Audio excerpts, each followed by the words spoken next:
Bismillah. Mulai ya. Ya. Ya. Assalamualaikum warahmatullahi wabarakatuh. Perkenalkan, nama saya Arum Ligar, teman saya Aurel Elviolita Putri dan Reva Lavesa. Di sini kami dari kelompok 3 yang menjelaskan tentang data warehouse, klinik manajemen sistem. Data warehouse diimplementasikan di sebuah sistem terintegrasi di mana sumber datanya menggunakan MongoDB. Dan data warehouse dibangun di atas layanan cloud Google. Data warehouse konsep, data lake, dan data warehouse. Source data, ekstrak ke data lake, transform ke data warehouse, lalu transform ke data mart.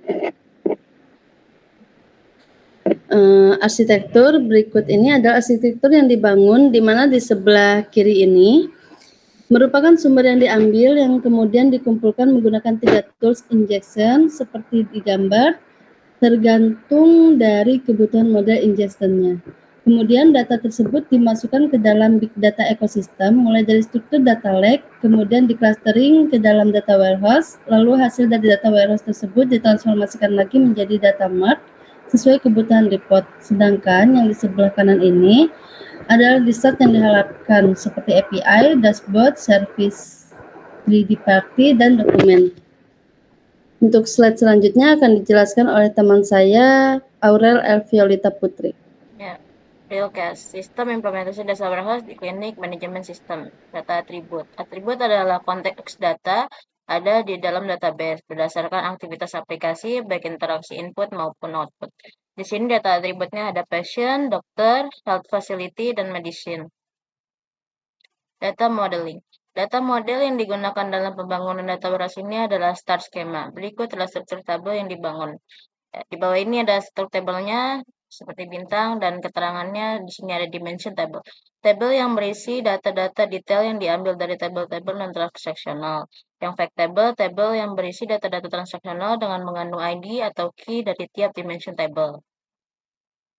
Analisis data. Data yang akan diolah adalah data transaksional yang disimpan dalam non-RDBMS. Untuk itu, data tersebut tentunya harus distandarisasi dari model dokumen menjadi model tabular. Data file JSON ditransformasi menjadi data staging, terus transformasi ke tabular model. Jadilah data lake. Prosesnya penarikan data, pembuatan kode transformasi, terus data dirubah dan dikelompokkan ke dalam atribut, lalu hasilnya data siap dipakai. Untuk penjelasan selanjutnya akan dijelaskan oleh teman saya, Reva Lavesa. Dan untuk di proses pembangunan data warehouse itu sendiri ada di tempat proses itu seperti di proses data proses, transformasi, data proses lagi, dan di data source transformasi. Transformasi dan normalisasi dilakukan karena struktur data dari MongoDB berupa JSON file harus dirubah ke tubular. Dimension, data detail terkait atribut konteks data, X, dim user, dim payment, dim doctor, dim fax, dan lain-lain. Berisi summary dari table transaksi dan juga berisi key dari masing-masing table dimension.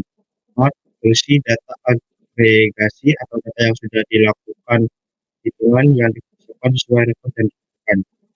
Untuk prosesnya sendiri ada 4 tahapan, yaitu yang pertama, ketika data sudah selesai dilakukan transformasi, maka data tersebut sudah bisa digunakan untuk dilakukan analisis. Untuk melakukan analisis pada platform Google, dilakukan query pada Google BigQuery atau Google Data Studio. Untuk yang kedua, ketika data telah berada di data lake, maka proses berikutnya adalah proses transformasi, di mana data yang ada di GCS atau Google Cold Storage sudah siap dilakukan transformasi, di mana hasil dari transformasi ini diantaranya adalah normalisasi, dimension, fact, dan mark.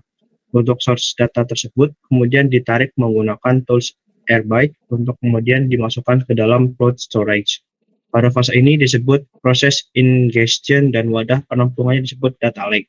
Source data yang digunakan untuk transaksi oleh aplikasi adalah database non-RDBMS. Database ini menggunakan file dengan cara pembacaan menggunakan metode Airfile.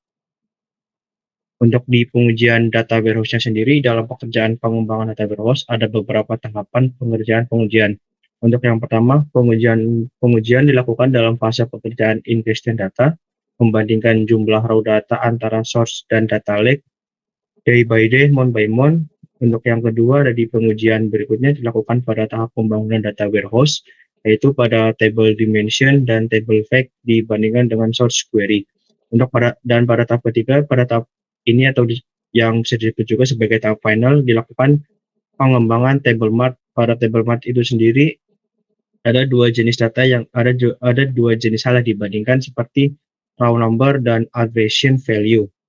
Untuk pemeliharaan data warehouse sendiri, dalam pengimplementasiannya data warehouse dilakukan pada beberapa aspek penting. Untuk yang pertama, penyimpanan dan pencatatan versi query yang digunakan pada Git system. Untuk yang kedua, dokumentasi pengembangan dan perubahan arsitektur, struktur, konteks dari data warehouse. 3. Pemantauan log ingestion transformasi. 4. Memasang peringatan kesalahan atau kegagalan proses ingestion dan transformasi. 5. Memasang peringatan kesalahan atau kegagalan proses ingestion dan transformasi. Dan untuk yang keenam, pencatatan permintaan penambahan atau modifikasi data model. Dan untuk yang ini ada contoh dashboard ya. Dashboard di samping dibangun menggunakan aplikasi BI yang mendukung teknologi Cloud Big Data, yaitu Apache Superset. Untuk kesimpulannya sendiri, dalam pembangunan data analitik saat ini ada beberapa teknik yang terus dikembangkan. Untuk yang pertama ada di data warehouse konvensional, yang kedua data lake, dan yang ketiga data lakehouse. Begitu juga untuk proses integrasi. Untuk yang pertama ada ETL, untuk yang kedua ada ELT, ketiga ada reverse ETL, dan yang keempat ada data streaming. Tidak ada aturan baku dalam pembangunan data analitik. Selalu berkembang mengikuti kebutuhan bisnis. Yang paling penting dalam pembangunan data analitik adalah pemahaman konteks bisnis yang sejalan dengan data yang ada, serta melakukan teknik baru dalam pengembangan data analitik. Ya, mungkin itu saja yang dapat kami sampaikan dari kelompok 3. Selebihnya apabila ada kesalahan dalam penyampaiannya, kami meminta maaf yang sebesar-besarnya, dan saya akhiri. Wassalamualaikum warahmatullahi wabarakatuh. Waalaikumsalam warahmatullahi wabarakatuh. Kerekam, guys.